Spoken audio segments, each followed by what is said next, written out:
Terminó el sexenio de Andrés Manuel López Obrador, inició formalmente el de Claudia Sheinbaum. Hoy es su segunda mañanera del pueblo, como ha querido llamarle, y está con nosotros ya el licenciado Jorge Chazal. Bienvenido, licenciado. ¿Qué tal? Buenos días. ¿Cómo viste el tema de la transición presidencial, estos eventos de toma de protesta, de entrega de bastón de mando, los mensajes que da y los temas que toca Claudia Sheinbaum? Creo que hay mucho que decir. Sí, a ver, bueno, en realidad estamos en la tercera etapa del gobierno de Andrés Manuel. Acordémonos que primero fue presidente legítimo, sí.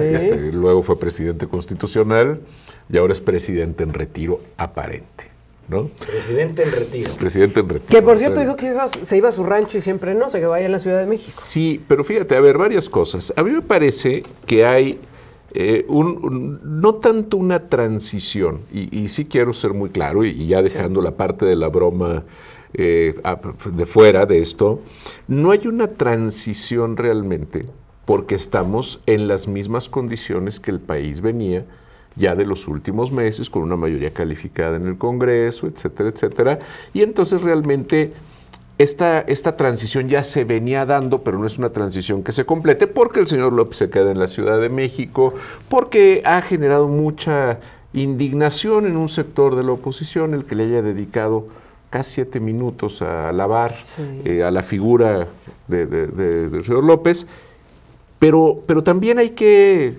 ver unas buenas señales que está teniendo esto. Una buena señal me parece que es cuando en su discurso de alabanza al señor López le dice, y como buen demócrata se retira. Porque con eso entonces ya da por asentado que si no se retira, no es demócrata. Sí. Entonces me parece que es una señal que está dando la señora Sheinbaum a decir, ok, lo quiero mucho. Lo despedimos con honores. Hay un libro muy interesante que es la biografía de José Fouché, escrita por Stefan Zweig. Y Stefan Zweig, cuando dice que se quiere deshacer Napoleón de la figura de José Fouché, que era una figura muy poderosa, dice, cuando alguien tiene las manos inquietas, es muy fácil calmárselas, hay que cargárselas de oro. Y entonces lo que hace Napoleón es que nombra a José Fouché duque de Otranto con una gran cantidad de renta que recibía. Entonces aquí pareciera que es un poquito el sí lo despedimos con honores, sí le damos todo su lugar histórico, que es con lo que él se siente satisfecho, pero las manos quietas porque ahora voy yo. Entonces me parece que esa es una buena señal. Y es una buena señal porque hay que pensar que el país está completamente dividido. Y entonces como el país está completamente dividido, tiene que mandar de alguna manera cuerdas que puedan jalar el otro extremo para tratar de que se concilie un poco los intereses de la sociedad. Es impresionante la división que existe en México hoy en día entre buenos y malos, entre ricos y pobres, entre ellos y nosotros. Pero no solo eso, licenciado. La otra vez lo hablábamos con Erika el día del discurso de Sheinbaum, era que ahora es el país de la 4T. Si ya no ves al país como lo vemos nosotros, entonces salte de este país. Entonces ya no eres parte de este país que vemos nosotros. Hemos visto cómo el radicalismo que traía Andrés lo dejó inyectado en todos sus seguidores, ¿no? Ahora ya no hay... Antes pues se podía, ¿no? Oye, pues ¿cómo ves? Había una oportunidad de la discusión. Ahora ya no. Ahora es, ¿no lo ves como yo? No tiene sentido, no hablemos. No perteneces a este país de la 4T. Y eso, yo en cierta manera he visto que Claudia también lo quiere replicar en las mañaneras del pueblo. Sí, pero siento yo que con ciertos matices. Ajá. Ahora espero que si como yo no soy de ellos, pues no me tenga que ir yo del país. No, bueno. A ver, lo que pasa es que con ciertos matices. A ver, por ejemplo, el tema de las mañaneras. Claudia las va a hacer temáticas. Sí. ¿Sí? Que el lunes es la de la salud, y entonces cambia de ser aquella estadística febril y absurda que si Dinamarca y que si no sé qué, ahora me parece que los que se tienen que preocupar son las empresas alimentarias, porque dijo que va a ir con información que va a combatir la obesidad, la diabetes, etcétera, etcétera, cosa que está bien. Me parece que está bien que el gobierno se encargue de poder marcar lineamientos en eso. Creo que a las empresas no les va a gustar mucho, a las empresas de alimentos, pero bueno, me parece que eso... Luego, creo que el martes es la mañanera de catecismo, porque va a llevar adoctrinadores, va a llevar a historiadores a construir una historia de México que no es real, para tratar de adoctrinar. ¿La 4T? Sí, porque bueno, yo estoy seguro que va a llevar al tipejo de Pedro Salmerón, que es historiador, que lo corrieron que de hecho detrás está Paco Ignacio Taibo II. También, pero Pedro Salmerón es aquel tipejo que dijo que eran valientes jóvenes los que habían matado a Eugenio Garza Sada, lo cual, bueno, pues es una apología del delito, claro. Y pues yo creo que lo vamos a ver ahí, platicándonos cómo la historia de México nos han engañado todo el tiempo, porque Andrés Manuel ya andaba con Moctezuma en aquel tiempo enfrentándose a los, etcétera, etcétera, ¿no? Poco faltará decir que era Quetzalcóatl. Miércoles le pusieron detector de mentiras. Sí, y a mí me parece muy interesante verlo, porque antes teníamos esta pobre mujer que sufría ahí, la señora Vilchis, que sufría ahí y hablaba como si estuviera sufriendo todo el tiempo, y ahora dicen que va a haber participación ciudadana. Cualquier cosa que eso sea. Entonces, yo creo que ahí pues vamos a ver un ejercicio demencial de tomar imágenes de redes sociales de aquellos que tengan más vistas o cosas así por el estilo, y pues no sé qué va a salir de ahí. Pero qué gran trabajo. Fíjate que le llaman detector de mentiras, pero de pronto, por como lo describió, me parece que va a ser como un buzón de denuncia ciudadana. Que si va en ese sentido, me parecería interesante que sean atendidos, ¿no? Imagínate nada más que la gente pues pueda ir a denunciar ahí pues a una autoridad que no está haciendo su trabajo, que pueda denunciar la falta de un servicio, que puedan, me parecería muy interesante. Pero con un matiz. Sí, claro. A ver, con un matiz. El presidente de la República o la presidenta de la República tienen una serie de atribuciones. Y tienen una administración centralizada y tienen dependencias. Si la presidenta se va a convertir... Sí, se va a ir a tener un bache. Sí, va a atender, o cómo van a filtrar, o con qué criterio van a filtrar, y cómo van a convencer a la señora que va a ir a denunciar el bache que su asunto no es importante para que lo atienda la presidenta. Ese es un tema. Sí. Entonces, eso me queda clarísimo. Sí. Pero si va a ser otra vez el medio o el día para pegarle a los medios de comunicación, me parece que va a ser tremendamente yo creo que a los medios les van a pegar todos los días. Ya no va a ser un día especial de todos los días. Sí, porque ahí también me parece que yo veo a la presidenta muy tensa con los medios de comunicación. O sea, es decir, a diferencia del desparpajo que tenía López Obrador, aunque fueran opositores, pero que los podía enfrentar, yo siento que la señora Sheinbaum se enoja. Pero mira, algo que me gustó ayer en la mañanera del pueblo, como le ha llamado, es que le dio palabra a varios comunicadores, y no solo a los que estaban en primera fila, que generalmente es lo que hace Andrés Manuel López Obrador, y entonces Jesús Ramírez Cuevas le sentaba al frente de la primera fila pues a todos los alabadores, ¿no? Y como les daba la palabra a los de la primera fila, pues siempre eran ellos. Siempre eran ellos. Ayer Claudia Sheinbaum fue a ver el de atrás, uno del medio, uno del frente, digamos, dio una mayor posibilidad y dejaron entrar a todos los medios de comunicación que estuvieran acreditados. Que al final de la mañanera Jesús Ramírez Cuevas era tú no, tú tampoco, tú sí, en fin, ¿no? Ramírez Cuevas era cadenero. Sí, que sigue ahí metido a final de cuentas, pero creo que fue un mensaje el hecho de que se abrieran a todos los medios de comunicación acreditados y que dijeran, bueno, pues todos se acreditaron, no tenemos por qué negarles el acceso. Y buen mensaje también es que haya saludado a Norma Lucía Piña. Sí, claro. Sí, porque podía la Corte, en una negociación política con la Presidencia de la República, haber mandado al ministro decano, que tampoco les hubiera gustado porque era Luis María Aguilar, pero podía haber habido ahí algún acuerdo, pero aceptaron que fuera Norma Lucía. En las fotografías sale Norma Lucía y sale la presidenta saludando a la presidenta de la Corte. En el discurso no la nombra, nombra a la Suprema Corte. Y está bien, Jonathan, porque a fin de cuentas pues está representando una institución, tanto que el otro pelado ni siquiera la volvió a saludar, ¿no? Sí, claro. Pero además iba a decir eso, no la saluda solo como por accidente extendiendo la mano, la saluda de manera cercana. Y creo que no es un descuido, sino al contrario, creo que también es un mensaje que se manda, ¿no? De decir, yo ya no heredo conflictos ni confrontaciones personales. Voy a seguir con la reforma al Poder Judicial, pero yo peleada contigo no estoy. Así es, cosa que es distinto. Por eso te digo que sí hay partes que dan cierta esperanza de lo ocurrido con la toma de Pero protesta. No es lo contrario, por ejemplo, lo de España, licenciado. A ver, lo de España es una ridiculez. Sí. A ver, yo te voy a decir una cosa. Los procesos sociales de cualquier naturaleza son procesos sociales. Yo me acuerdo cuando se empiezan a abrir las fronteras, etcétera, que alguien decía, yo no estoy de acuerdo con la globalización.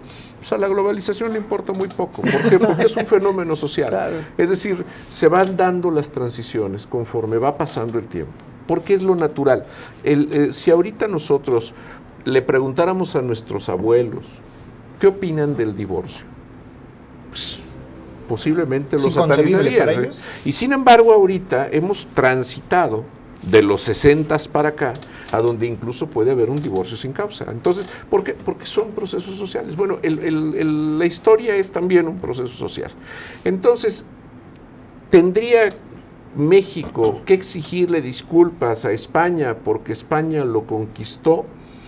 ¿Por qué no también vamos al Vaticano a exigirle disculpas porque el Papa Alejandro VI le dio México a los españoles y Brasil a los portugueses mediante la bula etcétera, lo hubiera dado al revés y entonces hubiéramos estado nosotros con los portugueses y los es decir, entonces ahí también hay un causante, ¿no? Claro. Y de una vez vamos con los italianos porque ¿por qué permitieron que naciera Cristóbal Colón, que finalmente se le ocurrió venir a conquistar? Sí. Y vámonos a exigirle las disculpas a los fenicios. ¿Por qué? Pues porque permitieron la navegación de grandes trayectorias y entonces gracias a eso vinieron los españoles a conquistarnos. No, son fenómenos sociales. Y yo digo, y sé que está sonando ridículo lo que estoy haciendo, pues es que tan ridículo es el tema de la exigencia de las disculpas. Pero no es una caja china, es decir, antes de que le dediquemos más tiempo, no es tratar de distraer la atención de los temas importantes para que la gente esté hablando de si la monarquía o no la monarquía, cuando en México, pues ese asunto ni nos involucra ni nos toca decidir. Te voy a decir que a mí la parte que me preocupa es que la gente lo cree. O sea, es decir, si tú dices que es una caja china para distraer, esa parte es lo de menos. Y creo que tú lo comentaste la semana pasada, yo. Las reacciones de la gente es que hay mucha gente convencida que sí tendrían que venir a pedirnos. Que no deberían, ¿por qué venir? Que fue de veras una agresión. Digo, yo no sé también si en esta revisión de la memoria histórica, por ejemplo, pues también vayan a ir a Tlaxcala a exigirle disculpas a los tlaxcaltecas, porque ellos junto con los españoles conquistaron Tenochtitlan. Sí. Ahora, da a conocer Claudia Sheinbaum sus 100 primeros compromisos, 100 puntos, igual que lo hizo Andrés Manuel López Obrador. Hay varios que me llaman la atención porque sí hay muchos de continuidad de lo que significa el movimiento de la 4T, pero hay muchos que marcan incluso un rompimiento, que ya no lo maneja así y es muy sutil en la forma de decirlo, pero por ejemplo este tema de las energías limpias y renovables es un asunto que a Andrés Manuel López Obrador no le gustaba, no tocaba, él seguía empeñado en Petróleos Mexicanos, tanto que le invirtió, o mejor dicho, le echó mucho dinero a la bolsa de Pemex porque no hemos visto que reditúe como una inversión. Claudia Sheinbaum marca otra línea, una línea distinta en el tema energético. ¿Y esto qué puede significar? Fíjate que son justamente el tipo de cosas que tenemos que dar tiempo. A ver, a mí puede no gustarme la forma que gobierna la Cuarta Transformación. Puede no gustarme los pandilleros de barrio que traen en el Poder Legislativo que llegan a legislar con el descontón. ¿Sí? O sea, ellos llegan, descuentan y luego platicamos. Pero también es cierto que es la realidad que tenemos. Es decir, tenemos un Congreso, tenemos una presidenta que representan esa cuarta transformación que ellos dicen. Ok. Esa parte es una verdad, esa es una realidad que tenemos. Y a lo mejor estos primeros 6 años de la transformación podía valerse el tener a un promotor de feria, como era el señor López, ¿no? Diciendo y hablando, y diciendo que Dinamarca, etcétera, sí, etcétera. Claro. Pero también yo creo que hay un momento que requiere una estabilidad. Digo, y eso posiblemente ahorita, pensando que la cuarta transformación quiera seguir adelante, se debe consolidar. Ya no es el momento para la estridencia, ya no es el momento para fomentar la división, sino que tienes que buscar formas que te permitan estabilizar al país. Parte de eso es tender la mano a la IP. Exactamente. Yo creo que en buena medida es tender la mano a la iniciativa privada. ¿Por qué? Porque de otra manera vamos a tener problemas macroeconómicos muy grandes. No debemos de perder de vista que somos vecinos de los Estados Unidos, no debemos de perder de vista que tenemos una revisión del TEMEC, no debemos perder de vista que van a tener una elección en los Estados Unidos en donde los dos candidatos han dicho que si México no se porta bien, ahí viene va a haber consecuencias. Castigo. ¿Sí?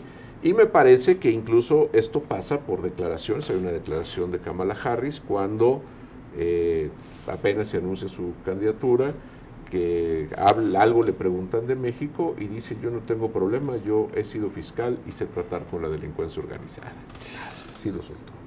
Y tenemos a Donald Trump diciendo: México me ofreció 21 mil millones de dólares para renegociar, me pidió 21 mil millones de dólares para renegociar el Tratado de Libre Comercio, y yo les contesté: dénmelos y ya acepto. O sea, ese tipo de actitudes marcan líneas a nivel de macroeconomía que no podemos despreciar. Alguien me comentaba el otro día: bueno, pero lo que pasa es que pues, hay otras empresas de otros países que van a llegar. Están llegando, por ejemplo, muchas empresas chinas. Sí, pero tratándose de la revisión del Tratado de Libre Comercio, a Estados no le gusta Estados no le Unidos. va a gustar a Estados Unidos y nos va a cambiar las reglas de origen, y entonces todo lo que se esté armando que tenga capital chino no lo van a querer reconocer como capital nacional. Y si un día los Estados Unidos se aburren de México, es muy sencillo lo que tienen que hacer: con que le pongan un impuesto a las remesas, con eso se acabó el asunto. Que por cierto ha sido un tema que Donald Trump ha revivido en estos días, en la tributación a las remesas, e incluso la amenaza de usar a las remesas como gancho para ubicar a los migrantes ilegales, en condiciones de ilegalidad. Y además, si cierran las remesas hay un problema, porque las remesas vienen y no generan impuestos en México, pero generan gasto, generan dinero, generan liquidez en las familias. Si cierran la puerta de las remesas, México se convierte en una bomba de tiempo porque la gente deja de recibir dinero. Oye, hay un estudio bien interesante que acaban de hacer con respecto a dónde se van las remesas, en qué se lo gasta la gente. Híjole, temas ahí que llaman la atención. Sí, obviamente el primer gasto que hacen es la educación y la alimentación, pero hay muchos otros que llaman la atención porque es dinero que a final de cuentas las familias no están ahorrando, no están invirtiendo, sino que es directamente gasto. Y bueno, pues habla también de qué pasa si en algún momento ese familiar que envía los dólares deja de hacerlo. ¿Cuántas familias quedan desprotegidas? Y en el caso incluso de algunas entidades, como es el caso de San Luis Potosí, ¿cuántos municipios enteros quedan desprotegidos? Pero qué vulnerables estamos. Todos los grandes pilares de la economía de este país dependen del exterior. Ya los tienen en la mira los dos candidatos. Pero además dependen del exterior, Jonathan. A ver, inversión extranjera. No viene si los asusta. Ajá. Las remesas también. No dependen de México. La inversión china que tanto le están... Sí, la están viendo como el gran salvador. Y si alguno de los dos gana... El tema petrolero son los grandes temas. Inversión extranjera, remesas y el tema petrolero. Ninguno de los tres depende de México. No está en manos de México. Así de vulnerables estamos en materia económica. No hay soberanía, Erika. Ya nos vamos. Pero finalmente, licenciado, te tengo que preguntar las tomas de protesta que se dieron en estos días también aquí en San Luis Potosí. ¿Cómo las viste? ¿Cuáles son los mensajes más importantes? Bueno, a mí me parece muy importante la toma de protesta específicamente de la capital del estado. Toma de protesta del nuevo Cabildo que acompaña a Enrique Galindo, que además se reelige, es decir, es el primer presidente municipal que se reelige. Me parece muy importante porque está marcando una serie de programas y de proyectos que me parece que van a beneficiar también a tratar de recuperar un poco la unidad en San Luis Potosí. Insisto, hay un tema de división social que no debemos. Y en San Luis Potosí fue notorio también durante el proceso electoral. Me parece ¿Lo dices por los sillazos entre los que se suponen que eran aliados políticos? Es que no, eso es parte de... Lo que pasa es que la ciudad de San Luis Potosí tiene divisiones de varios tipos. Tiene divisiones políticas en función de partidos que... Qué bueno que se quieran tanto, porque donde no se quisieran... Sí, imagínate, si no fueran aliados. ¿no? Si no fueran aliados, yo no sé qué estaría pasando.